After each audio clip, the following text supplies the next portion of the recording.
Consider this. The surprising frontrunner for Canada's most significant naval contract in decades is for submarines that will patrol the Arctic, guard commerce routes, and support national defense. It was a Norwegian-German squad, not the United States or the United Kingdom. Hardware isn't the only issue here. It's an indication that Canada is changing its partnerships, utilizing Norway's knowledge of the Arctic and the industrial might of Germany in the middle, with Washington on the sidelines. Today, we're learning why the U.S. is powerless to oppose Canada's alliance with Germany and Norway. Greetings from Geopolitics, where we unravel the secrets of world wealth, one change in power at a time. We're revealing Canada's unexpected new collaboration with Norway and Germany in today's video, which is changing the energy markets, mineral supply chains, and defense procurement. Please subscribe and leave a comment if you would want to see more geopolitical analysis like this one. Is a new North Atlantic order emerging, or is this just diversification? One of Canada's biggest defense purchases to date is the replacement of its submarines. In addition to being outdated and costly to operate, the current fleet is not equipped to handle the increasing demands of Arctic patrol. For many years, these contracts nearly invariably landed in British or American shipyards. However, a Norwegian-German cooperation has now been shortlisted by Canada. Norway plays a crucial role. Few countries are as well-versed in Arctic operations. Long patrols, frigid circumstances, and smooth NATO integration are all features of Norwegian submarines. Their specific suitability for Canada's northern frontier stems from this. For Ottawa, coordinating entails more than just buying machinery in Norway. It entails utilizing practical Arctic expertise that is difficult for even Washington to match. Here, the symbolism is potent. Canada isn't just purchasing machinery. With its most sensitive defense capabilities, it is choose whom to trust. By highlighting Norway, Ottawa is demonstrating its appreciation for the country's shared geography and experience with security as much as size or strength. Germany offers the industrial backbone, while Norway contributes its knowledge in the Arctic. Some of the most sophisticated submarines in the world, with stealth propulsion, state-of-the-art sensors, and long endurance, are built in German shipyards. Berlin's partnership with Norway enhances the offer by providing unparalleled engineering capabilities and the potential to produce on the scale that Canada needs. But naval technology is only one aspect of Germany's worth to Ottawa. Europe's economic engine is anchored by Berlin, which is also spearheading the continent's effort to secure vital resource supply chains, rare earths, nickel, and lithium. Germany's lifeblood is its innovative manufacturing, renewable energy, and electric vehicle inputs. Additionally, Canada is rapidly becoming as a desirable partner due to its extensive mineral deposits. Memorandums of understanding are not the only recent agreements between Berlin and Ottawa. Canadian mining operations are receiving German investment, and European industrial strategies are including Canadian rare earth processing plants. Canada guarantees that its resources are connected to the biggest market in Europe by integrating Germany into its mining economy. A pattern becomes apparent when viewed in conjunction with the submarine bid. Germany is arranging itself as Canada's industrial and defense partner. This diversity lessens Ottawa's long-standing reliance on Washington. Berlin wants to protect its industry from the domination of Chinese suppliers.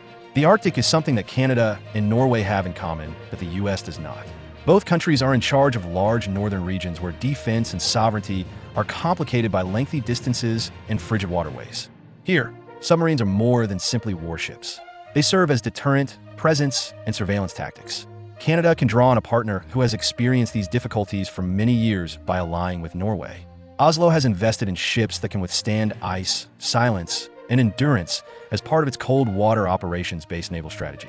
Norwegian experience is a strategic multiplier for Canada, which frequently finds it difficult to defend its claims in the Arctic against outside influences. The collaboration extends beyond military requirements. Global shipping may change as a result of the opening of Arctic sea routes brought about by climate change. This presents both a risk and an opportunity for Canada and Norway. They can work together to plan infrastructure development, environmental monitoring, and patrols.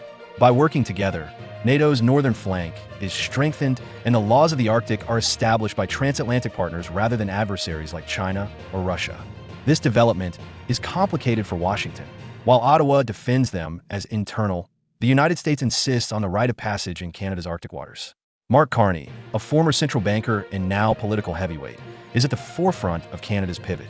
Carney has long maintained that resource diplomacy, economics, and defense must all be incorporated into Canada's international strategy. This is demonstrated by the Norwegian-German bid. The vision is being implemented. Carney presents procurement as a technique of statecraft rather than as discrete contracts. There is more to selecting a Norwegian-German team than just who can construct submarines the quickest. The goal is to integrate Canada into a larger European industrial and security environment.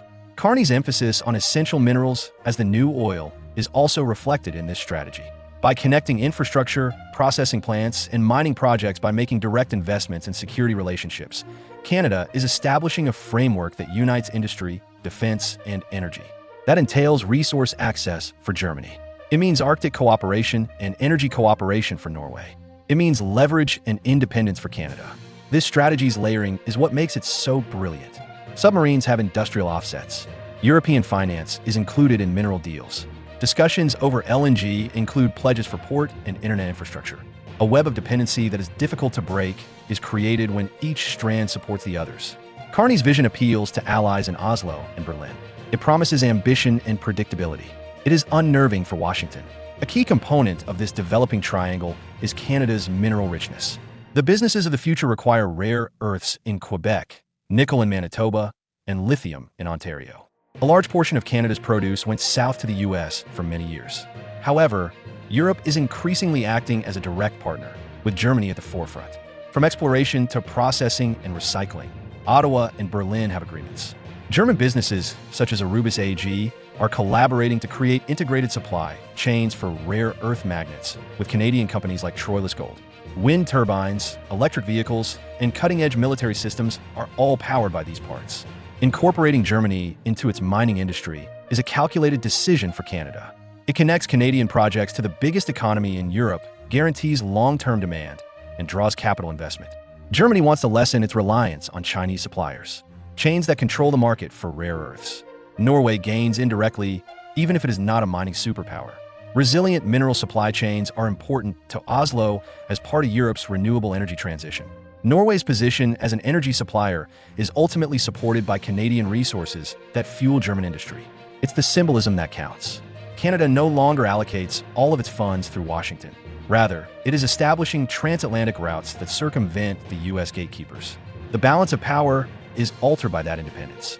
Energy still powers the present, even though minerals may be the way of the future.